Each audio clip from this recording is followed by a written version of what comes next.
السلام علیکم دوستو، کیسے ہیں آپ سب لوگ؟ امید کرتا ہوں آپ سب لوگ خیریت سے ہوں گے اور ہماری بتائی ہوئی دواؤں سے فائدہ اٹھاتے ہوں گے اور دوسروں کو فائدہ پہنچاتے ہوں گے۔ دوستو، ہم حاضر ہیں آپ کی خدمت میں ایک نئی ویڈیو کے ساتھ۔ آج ہم بات کریں گے ایک ایسی کلاسیکل دوا کے بارے میں جو کہ بہت اچھی دوا ہے اور بہت آسانی سے سبھی یونانی میڈیکل اسٹورز پر مل جاتی ہے۔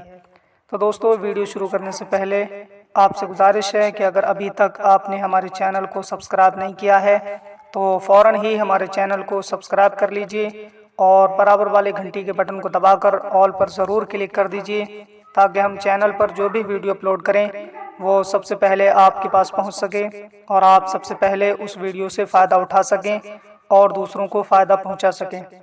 تو دوستو، آئیے ویڈیو کو شروع کرتے ہیں۔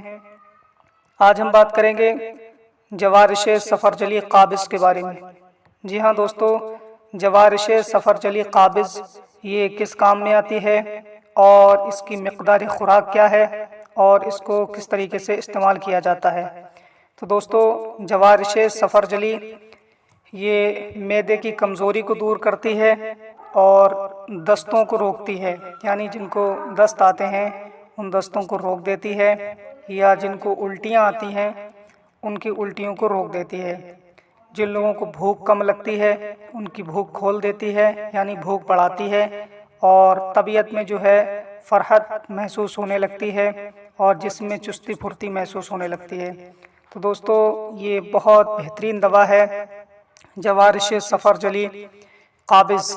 یہ بہت عمدہ دوا ہے، بہت اچھا نسخہ ہے، بہت آسانی سے سبھی یونانی میڈیکل اسٹورز پر مل جاتا ہے۔ آپ اسے کہیں سے بھی خرید سکتے ہیں۔ کلاسیکل دوا ہے، تقریباً سبھی یونانی کمپنیاں اسے بناتی ہیں، آپ کسی بھی کمپنی کا اسے خرید سکتے ہیں۔ اور اگر ہم اس کے استعمال کی بات کریں تو اس کو آپ دن میں 1 مرتبہ استعمال کرنا ہے۔ صبح کو ناشتے کے بعد میں آپ 1 تولہ تک اسے استعمال کریں، یعنی 1 چمچ چھوٹا چائے والا عرق گاؤ زبان کے ساتھ میں استعمال کر لیں یا عرق بادیان کے ساتھ میں استعمال کر سکتے ہیں، اور پانی سے بھی اسے استعمال کیا جا سکتا ہے۔ تو دوستو، یہ تھی آج کی ویڈیو جو ہم نے آپ کی خدمت میں پیش کی، جوارش سفرجلی قابض۔ دوستو، بہت اچھی دوا ہے۔